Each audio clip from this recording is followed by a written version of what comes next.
Bonjour et bienvenue dans la bibliothèque. Voilà, je suis encore 2 semaines de vacances. On est le dimanche, donc je reprends demain le boulot.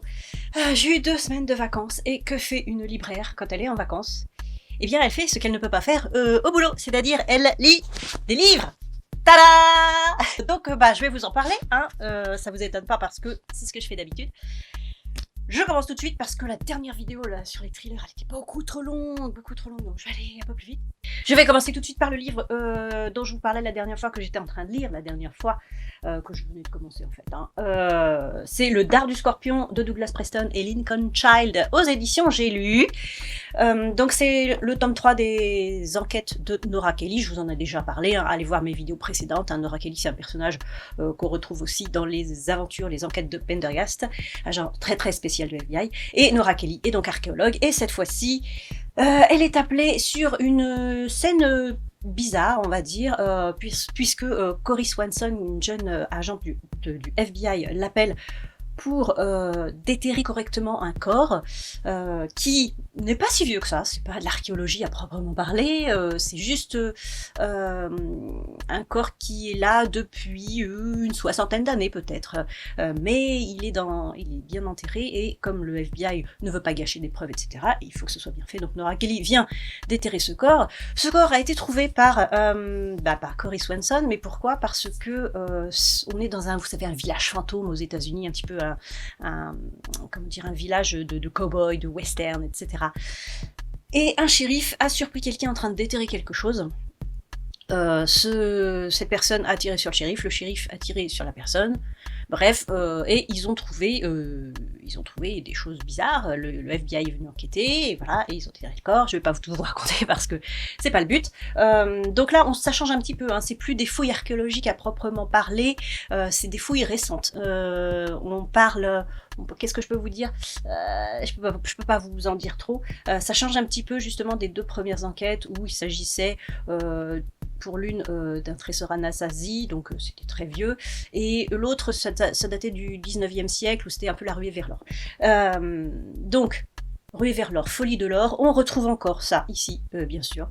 Il y a toujours un attrait de l'or, parce que dans cette ville fantôme, des gens pensent qu'il y a peut-être de l'or caché, ou qu'il y a aussi un trésor dans le coin, et on parle toujours de ça. Donc les enquêtes de Nora Kelly, ça parle souvent pour l'instant. Je vous en ai déjà parlé de ça. Alors si, ce que je peux vous dire quand même, c'est que la personne, l'homme qui déterrait des soi-disant trésors peut-être dans la ville fantôme, se retrouve à l'hôpital, mais elle meurt bizarrement alors qu'elle finissait par aller plutôt bien. Et donc ça attire un petit peu l'attention du FBI, et on s'aperçoit que c'est un militaire qui a fait la dernière visite de ce monsieur. Donc le FBI se dit que l'armée est peut-être impliquée dedans, et il se trouve qu'il y a des choses dans des bases d'essais nucléaires qui se passent autour, qui semblent un petit peu bizarres à Cory Swanson, et puis c'est tout ce que je peux vous dire. Par contre, dans cette édition-là, j'ai vu pas mal de coquilles. C'est pas un service presse, donc ça m'a un petit peu... Bon, quand c'est un service presse, ça je sais, quand c'est des preuves non corrigées, mais là non, c'est le livre apparemment, c'est le livre qui est vendu. Donc attention, j'ai lu, il y a pas mal de coquilles dans celui-là, si vous pouvez le refaire, ça serait bien. Voilà, donc deuxième livre, je sais plus dans quel ordre je les ai lus, mais... c'est pas très grave, là j'ai pas la vraie couve, je vous mets la vraie couve ici, je me décale un petit peu pour la mettre. C'est De si jolies boîtes de Mélanie Guyard aux éditions du Seuil. C'est un livre qui est sorti début mai. Alors oui, je pense qu'on peut appeler ça du roman feel good finalement, parce que toujours un petit peu le schéma du roman feel good. C'est quelqu'un qui est pas très bien dans sa vie au départ. Alors son prénom c'est Juliette. Juliette, voilà, elle doit aller passer les fêtes de Noël chez ses parents, et ça ne l'enchante pas tellement, donc elle amène son pote et collègue Max, qui lui est en froid avec ses parents, donc il passe Noël tout seul sinon. Et elle s'entend pas bien avec ses parents. Dans sa vie, ça va pas, elle est amoureuse de son coéquipier, on va dire, mais lui, c'est pas qu'il veut pas d'elle, mais il réagit pas. Bref, elle est jalouse de la vie de son frère et de sa sœur, enfin ça va pas. Et ce Noël va un peu tout déclencher, l'arrivée de Max, son ami, va déclencher des trucs. Et comme un effet boule de neige comme ça, sa vie va finir par changer, donc en pire à un moment donné, parce que elle tient un restaurant, elle est caviste, œnologue on va dire. Donc elle s'occupe de la partie vin et la personne avec qui elle a l'entreprise s'occupe du reste de la cuisine et lui et des comptes, il ne sait pas gérer. Voilà, donc ça va pas, le resto est en train de s'effondrer, enfin tout va mal et mine de rien, cette soirée de Noël, entre les révélations qu'a pu obtenir Max et des réactions de sa famille autour, vont faire que tout va être bousculé et tout va changer dans la vie de tout le monde, finalement, pas que Juliette, hein, vraiment la vie de tout le monde. Et là, on a vraiment un changement total dans la vie des gens. Comme quoi, parfois, ça montre un petit peu qu'un tout petit truc de si jolie boîte, par exemple, ça peut faire un effet boule de neige énorme. Voilà. Donc c'est mignon. C'était pas gnangnan, c'était oui, c'était bien parce qu'on se focalise pas sur une seule personne. Des fois, voilà, on se focalise sur une seule personne et au bout d'un moment, c'est un peu, on en a un peu marre. Mais là, non, parce que c'est vraiment toute la famille, quoi, la famille, les amis, tout ça, tout le monde est bouleversé. Voilà, donc ça se lit très bien et si vous aimez le vin, allez-y. Voilà. Ensuite, je passe vite, hein, comme je disais, je passe très vite. Ensuite, L'invité de trop de Lucy Foley aux Presses de la Cité, qui est un roman. Alors c'est pas vraiment policier parce qu'il n'y a pas d'enquête policière, mais c'est un thriller, un peu à la Agatha Christie. En fait, voilà, quand je l'ai lu, en le lisant comme ça au fur et à mesure, même sans savoir la fin, rien, c'est l'ambiance que je vais vous donner un petit peu. Ça m'a fait penser à Ils étaient 10. Ça m'a fait penser au Maître des Illusions. Et ça m'a fait penser aussi à Very Bad Things, le film. Voilà. C'est un petit mélange de ça, vous savez. Il y a plein de gens, il se passe des trucs, il y a des secrets, des non-dits, des gens qui meurent. Enfin non, là en fait, il n'y a pas de gens qui meurent, si, il y a une personne qui meurt. Je vous explique un peu, c'est structuré. Voilà, on a la scène de départ, c'est la scène de découverte d'un corps, on va dire. Et ensuite, on revient en arrière. Ça se passe pendant un mariage. Donc, il y a tous les préparatifs les jours d'avant. Et petit à petit, on est dans la tête de chaque personnage. Pas chaque personnage, quelques personnages importants. Hein. On a la mariée, on a la pièce rapportée, entre guillemets, c'est l'ami du meilleur ami de la mariée. On a le témoin du marié. On a la wedding planner aussi, la personne qui gère tout le mariage.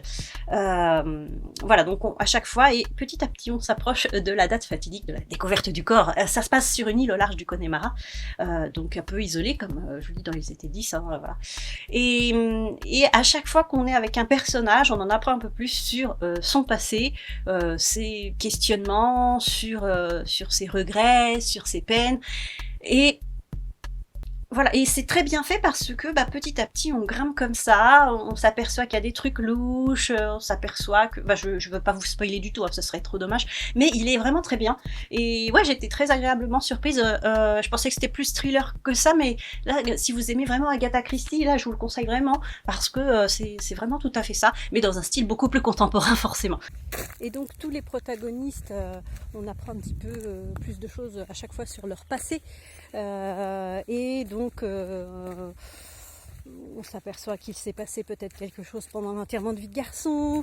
Il faut savoir que les mariés, ce sont des gens assez riches, hein, assez médiatisés. Hein. Vous avez la directrice d'un magazine en ligne très à la mode, et puis un présentateur de télé-réalité, on va dire, qui se lance dans la nature, on l'emmène quelque part dans la nature et il doit retrouver la base, entre guillemets. Voilà, donc c'est ces deux personnes-là qui se marient et donc quasiment tous les invités ont des choses à cacher et cachent des choses et on en apprend petit à petit au fil du temps, à chaque fois qu'on a un chapitre sur eux. L'invité et oui eux parce que c'est le mystère de trop, c'est là. C'est très bien. Ensuite, j'ai lu Entre Fauves de Colin Niel aux éditions Livre de Poche. Alors, je sais pas si on peut appeler ça ethno-thriller, ethno-polar. un petit peu, bon, voilà, il y a une partie qui se passe en Afrique, une partie qui se passe dans les Pyrénées. Nous avons un garde forestier qui est très activiste pour la cause animale et qui découvre la photo d'une jeune femme qui vient apparemment de tuer un lion avec un arc. Et il n'y a pas d'indice sur cette femme et il essaye de la retrouver parce que ça lui tient à cœur et voilà, il fait ça à chaque fois. En fait, vous savez, c'est quand la photo de quelqu'un qui vient de tuer un animal est mise sur les réseaux sociaux, eux, ils ont un groupe Facebook qui essaye de trouver le plus d'infos possible sur ces personnes pour qu'elles soient ensuite harcelées. Voilà, donc notre garde forestier fait ça en dehors de ses heures de travail et souvent aussi sur ses heures de travail. Et d'un autre côté, nous avons la jeune femme qui est sur la photo. Et on voit un petit peu son parcours en Afrique, à la recherche d'un lion. Ce lion-là, avec une crinière noire, pourquoi est-ce qu'elle veut l'abattre, comment, voilà. Donc on a à chaque fois les deux parties, et c'est une véritable chasse, mais dans tous les sens du terme. C'est-à-dire que vous avez la chasse au lion, vous avez donc le garde forestier qui veut chasser, entre guillemets, la chasseresse. Tout se chasse en fait. Tout le monde se chasse. On a aussi le point de vue d'un jeune homme qui est amoureux d'une jeune fille en Afrique, ça se passe en Namibie. Il a envie de chasser ce lion aussi lui-même pour l'honneur de sa famille, pour pouvoir épouser la jeune femme, parce que lui, il y a une condition un petit peu basse par rapport à la famille de la jeune femme, et il veut pouvoir dire c'est moi qui ai tué le lion tueur de vaches, parce que c'est un lion qui tue le bétail en fait des gens qui habitent là-bas. Voilà. On se laisse emporter. Alors par contre, si vous détestez la chasse comme moi, ça va être dur, ça va être très dur, parce qu'il y a des scènes de chasse forcément, et ça fait super mal. C'est un peu particulier aussi parce que quand vous êtes comme moi anti-chasse, bon, là, vraiment oui, ça prend parti contre la chasse, mais il y a une partie aussi qui dit bah oui, mais peut-être que des fois la chasse c'est bien, voilà, c'est un lion chasseur de bétail, et ce lion, s'il continue à sévir, les gens vont mourir de faim, ils auront plus d'argent, etc. Donc ça fait un peu mal. Ça fait un peu mal, je vous préviens quand même. Voilà. Mais c'était très bien, hein, c'était très bien pensé, très bien amené. Et ouais, la façon de faire comme ça, et ouais, en plus c'est original. Pareil, c'est pas un roman policier parce qu'il n'y a pas d'enquête non plus, mais il y a une chasse à l'homme, il y a une chasse à la femme, il y a une chasse au lion, et oui, on peut le mettre dans la catégorie roman noir, on va dire. Voilà. Ensuite, j'avais mon petit papier parce qu'à un moment donné, ça parle de peau, donc j'ai mis un petit papier. Voilà. Ça s'appelle Le Livre. Alors, je vais essayer de pas trop écorcher le nom, de Burkhard Spinnen, c'est un nom allemand et je ne suis pas très douée en allemand, pas du tout d'ailleurs, aux éditions Piranha. C'est un essai sur le livre. Point barre. C'est donc Burkhard Spinnen est un bibliophile, un bibliomane, il adore les livres, il collectionne les livres, il est un peu comme moi, mais il a sûrement une collection beaucoup plus carrée que moi. Moi, je collectionne particulièrement les livres sur Edgar Poe. Et depuis tout jeune, il a une passion pour les livres. Depuis qu'il a découvert le livre, on va dire. Et voilà, c'est vraiment un essai, une réflexion sur le livre, sur son évolution. Il compare un peu l'évolution du livre potentiellement au cheval, c'est-à-dire que le cheval, jusqu'au 19e siècle, on ne pouvait pas s'en passer, que ce soit pour l'agriculture, pour les transports, pour tout. On ne pouvait pas s'en passer, et on ne pouvait pas imaginer qu'un jour, le cheval, on s'en servirait plus tellement, en fait. À part pour le sport, à part pour mettre des gamins sur les poneys. Et il compare ça avec le livre. Est-ce que le livre, un jour, là, on pense encore qu'on peut pas s'en passer, que voilà, et est-ce qu'un jour il sera supplanté par le livre numérique? Alors lui, il veut pas, hein. Il veut pas, mais il est objectif, pourquoi pas. Pour l'instant, je ne pense pas, j'espère pas, parce que, comme il dit, un livre, pour faire des dédicaces à un livre numérique, vas-y, c'est compliqué. Vous avez aussi l'objet en lui-même. Tous les collectionneurs, qu'est-ce qu'ils vont devenir s'il n'y a plus de livres? Donc lui, comme les collectionneurs. Enfin bref, il y a des sortes d'arguments, il y a des sortes de pensées, de réflexions. C'est pas un ouvrage scientifique, c'est vraiment une réflexion autour du livre et de tout ce qui concerne le livre, c'est-à-dire la couverture, le texte, les bibliothèques, les librairies, les bibliobus, il parle même des bibliobus, il parle des collections, des collectionneurs, enfin, il parle un peu de tout. Et c'était très intéressant. Enfin, surtout parce qu'il pense un peu comme moi, donc forcément, j'ai un biais cognitif, là, voilà. Mais c'était bien, c'est une petite lecture. En plus, il y a des jolies illustrations, vous voyez peut-être la couverture, là. Non, fais pas la mise au point sur moi, fais la mise au point sur la cour. Et il y en a quelques-unes à chaque fois à l'intérieur qui parlent, enfin, qui autour du livre, forcément. Hein. Donc là, vous avez un jeune homme qui lit dans une étable, ou une écurie peut-être plutôt. Voilà, parce que ça parle des chevaux. Voilà, donc le livre. Un tout petit livre pour enfants. Ensuite, pourquoi je l'ai lu? Parce que c'est sur Edgar Poe. Ça s'appelle Little Boy Edgar Allan Poe, Nevermore. Aux éditions Gibbs Smith, collection Babylit. Et alors, le texte, c'est donc d'Edgar Poe et de Kate Coombs. Et les illustrations de Carmé Lemniscats. Je vais aller très vite, il n'y a pas beaucoup de pages. En gros, c'est le résumé du Corbeau d'Edgar Poe, The Raven. Donc ici, vous avez une partie avec un extrait du poème. Pas tout le poème, parce que vous avez vu, vous connaissez peut-être la longueur du poème, mais c'est pas du tout ça. Donc un extrait du poème, et là, en gros, ça va être le résumé pour un enfant de ce qui est dit là. Donc vous avez le narrateur, on va dire, du corbeau qui est là, qui est représenté par un jeune homme. Donc je ne vais pas vous raconter l'histoire, mais voilà, c'est très bien parce que ça fait découvrir aux enfants, parce qu'il y a d'autres personnages dans la collection, ça fait découvrir aux enfants des personnages historiques, littéraires, artistes, enfin bref. Et j'aime beaucoup, parce que c'est pour 3 à 5 ans, on va dire. Hein. Donc faire lire le corbeau d'Edgar Poe à un enfant de 3 à 5 ans, moi j'ai dit oui. Hein. Ensuite j'ai lu Cabossé de Benoît Philippot aux éditions Livre de Poche. Pareil, c'est pas un roman policier à proprement parler, il n'y a pas d'enquête, c'est pas un thriller, c'est plutôt un roman noir. Il y a quand même la mort. Et donc 2 personnes sont en cavale. Nous avons Roy, alias Raymond, mais qui appelle son enfant Raymond dans les années 80, franchement. Donc Roy et Guillemette, ils se sont rencontrés via une application. Roy est pas beau, mais il est très costaud, il est boxeur et tout, et Guillemette est toute fluette, et elle tombe sous son charme quand même.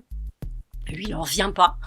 Et ils s'entendent vachement bien, c'est une sorte de Bonnie and Clyde. Pourquoi Bonnie and Clyde? Parce que l'ex de Guillemette refait surface, et Roy, il a une sorte de bête en lui, et dès qu'on s'attaque à quelqu'un qu'il aime, la bête sort et bah, c'est catastrophique. Donc il se trouve que l'ex de Guillemette se retrouve dans le caniveau et eux ils doivent s'enfuir, et c'est une sorte de road trip, un roman noir, road trip, voilà. Mais il y a quand même une histoire d'amour derrière, l'histoire de Roy et de Guillemette, c'est un conte de fées Carabosse. Parce que cabossé, parce qu'on s'aperçoit au fil de leur road trip que tous les deux ont un passé cabossé. Voilà. Ils ont beau pas avoir le même physique, tous les deux ont un passé. Donc c'est attendrissant. Alors c'est un langage super. Vous voyez les tontons flingueurs, c'est le même langage que ça. Hein, c'est bourré de métaphores, bourré de zeugma. Enfin, c'est vraiment un langage fleuri aussi, j'ai envie de dire.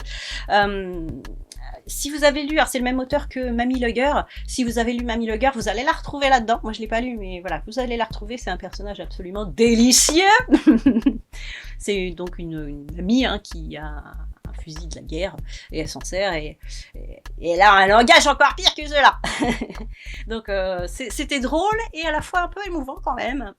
C'est assez sympathique. C'est pas trop mon style de lecture, le roman noir, mais là c'était vraiment plaisant. Et le dernier de la série, c'est La 9e maison de Leigh Bardugo. Aux éditions J'ai lu. C'est du fantastique.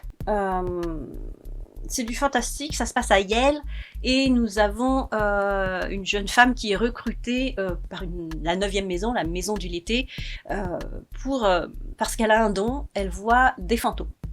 Sans rien absorber, sans rien, elle voit des fantômes, c'est son don. Donc elle était paumée, droguée, elle vivait dans un cloaque. Et elle a été recrutée par cette société donc pour faire une sorte de police des autres maisons, parce que la 9e maison, c'est qu'il y en a 8 derrière, et les autres maisons sont chacune spécialisées dans une partie de magie. Par exemple, vous avez les nécromanciens, vous avez les métamorphes, vous avez ceux qui manipulent l'esprit, vous avez même une maison qui est axée sur la science. Voilà, donc il y a plusieurs maisons comme ça.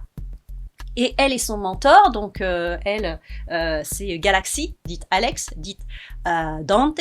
Et alors c'était un peu compliqué au début parce que, on arrive dans le truc comme ça, on a donc Alex qui est dans un état pas possible, on sait pas pourquoi, et à chaque fois on retourne en arrière, mais il y a 2 flashbacks, c'est-à-dire il y a un flashback à l'hiver précédent, un flashback à l'automne précédent, et au début il faut savoir où se caler, à chaque fois donc le chapitre est marqué l'automne précédent, l'hiver précédent, donc on arrive un peu à se caler comme ça, mais au début c'est un peu déstabilisant, et donc ce qui est déstabilisant aussi c'est que tous les personnages ont plusieurs noms pseudo, donc on les appelle par leur prénom, par le nom de famille, par leur pseudo, enfin bref, alors, au début pareil, il faut dire bon, Galaxy c'est Alex, et Alex c'est Dante, enfin bref.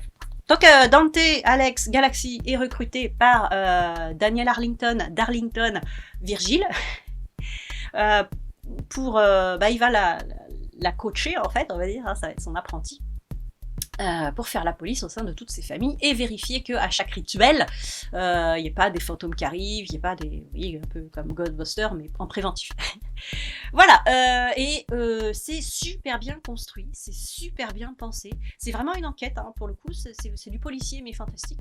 Parce qu'il y a une enquête, parce qu'il y a un meurtre, et cette jeune femme, donc Galaxy, elle est très obstinée, elle a quoi, elle a 19 ans, mais on sent qu'elle a un vécu derrière, et elle a la niaque, elle a la tchatch, et voilà, et elle laisse pas tomber les trucs, surtout que son coach, là, Virgile, on va dire coach, Virgile a disparu, on ne sait pas pourquoi, on l'apprend au fur et à mesure aussi, il a disparu, et donc elle est toute seule pour gérer la situation, pour gérer les rituels, pour gérer le meurtre de cette jeune femme qui ne fait pas partie de Yale, qui est une personne qui habite en ville, mais pour elle il y a un lien, il y a quelque chose de très étrange, ça s'est passé exactement au même moment ce meurtre qu'un rituel où il s'est passé quelque chose de bizarre, donc pour elle il y a un lien. Et elle va faire la recherche. Donc elle est accompagnée, heureusement, il y a un centurion, on va dire, une personne qui fait le lien entre la 9e maison et la police. Elle est accompagnée par l'Oculus, hein, c'est une personne qui est en charge de surveiller, de soigner, voilà. Enfin, elle est aidée de tout ça et de quelques pouvoirs aussi magiques, on va dire, qu'elle peut avoir dans les divers bâtiments où elle va. Donc il y a de la poudre, il y a des mélanges, des potions. Et moi j'ai trouvé ça super bien construit. C'est assez épais mais ça se lit super vite quand même parce qu'on se laisse entraîner dans cette enquête, dans cette aventure. Alors apparemment c'est le premier d'une trilogie, effectivement à la fin on a toujours, enfin je vous spoil pas, mais il y a effectivement de quoi faire une suite. Alors ça se lit tellement bien qu'on s'en aperçoit pas, mais quand on y réfléchit un petit peu, on s'aperçoit que ça a vraiment été réfléchi, quoi. Ça a vraiment été planifié, tout ce roman a été super bien construit. Et oui, pour moi c'était une bonne surprise. En fait, je savais pas trop à quoi m'attendre. Et l'autrice apparemment écrit plutôt pour la jeunesse ou le young adulte. Alors pourquoi pas, hein, j'en ai déjà lu des young adultes, mais là, alors c'est vraiment un peu plus rude effectivement que du young adulte, je pense. Et puis, puis c'est super bien construit, quoi. Donc c'était très bien aussi. Je suis en train de lire, j'ai commencé aujourd'hui Territoire d'Olivier Norek, du roman policier, chez Pocket. Olivier Norek qui sera le 18 juin à la librairie de l'espace culturel de Varennes-sur-Seine. Est-ce que vous venez le 18 juin à Varennes-sur-Seine, à l'espace culturel, pour voir Olivier Norek et faire dédicacer un petit livre? Celui-là, je l'avais déjà fait dédicacer quand il était venu, je sais plus, en 2019 peut-être bien. Voilà. Et voilà, donc il revient. Et vous, en vacances, qu'est-ce que vous lisez? Ou est-ce que vous lisez plus en vacances? Ou est-ce que vous lisez en vacances? Ou est-ce que vous en profitez aussi pour faire autre chose? Moi aussi, j'ai fait du jardinage. Mes doigts, ils sont... j'ai plus d'eau. Bref. Voilà. Donc, j'ai lu tout ça. Je sais pas quand sera la prochaine vidéo. Je vous dis à bientôt. Et sur ce, bonne lecture.